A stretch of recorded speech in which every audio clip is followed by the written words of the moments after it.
Every Tuesday at this time, we love to check in and see what's going on with agriculture along the Mid-Atlantic. And we have Ben Hushon on the line. And Ben is with a company called The Mill in Whitehall, Maryland. And Ben, thanks for joining us today. Give me an outline, if you would, about what's been taking place there for ag weather. Has it been conducive to harvest here over the past few days, or what's going on here? Is it too wet or dry? Well, Marlin, good morning. We have had a long stretch of good weather, harvest weather, and that took a change here Sunday afternoon. Heavy rain rolled in right on through Monday, pretty much off and on. But looking back, it's only the second time that we can find since late August that we've had more than an inch of rain.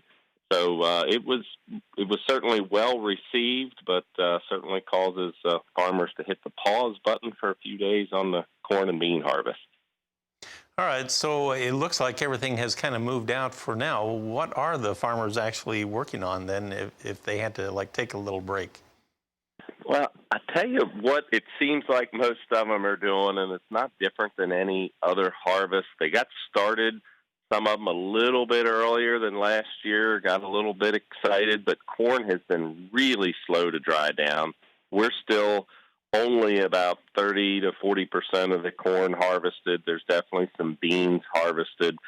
And when a time like this comes along, it just causes the farmer to, number one, do some maintenance on machinery that maybe a little deeper maintenance if they needed, but also a chance to get on their cell phones, talk to other farmers, find out what varieties they need to be looking at in the field that are still standing, that have not been harvested, looking for poor stalk quality, ear drop. We've had quite a few people, even several weeks ago, talk about you pull into certain varieties this year and that snout touches that stalk and the ear just drops right on the ground. So just trying to evaluate which fields need to be a priority because we still have quite a ways to go. And oh, by the way, the wheat market, as you've reported, has continued to climb, which then makes wheat profitable and makes farmers wonder, do I stop the combine and plant wheat?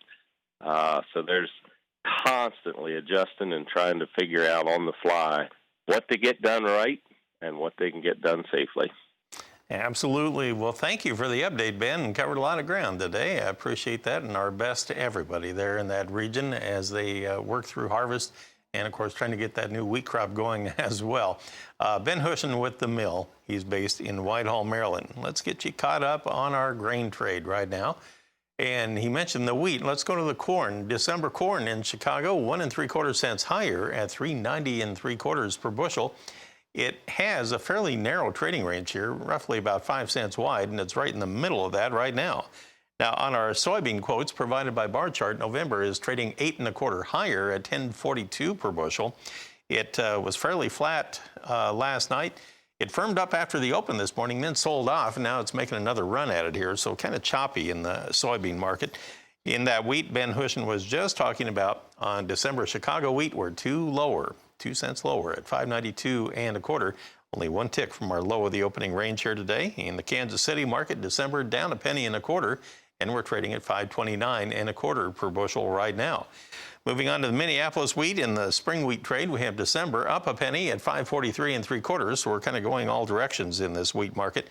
Cotton trade so far today has December trading 41 points higher, and now we are at 68.78 cents per pound. A whole lot more to talk about, and we'll cover it when we come back in just a moment.